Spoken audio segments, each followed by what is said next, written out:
Hi, my name is Michaela and I'm going to be showing you the Daily UV Defense Sunscreen. It leaves my skin looking glowy with zero white cast. Perfect for every day.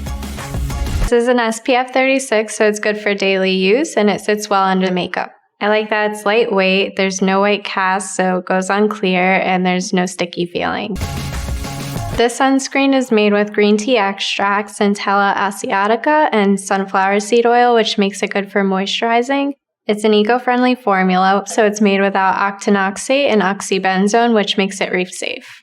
The first time I applied it, I noticed it wasn't thick like other sunscreens and I didn't really feel it was there. I like to apply it to my fingertips and put a few dots on my face and rub it in.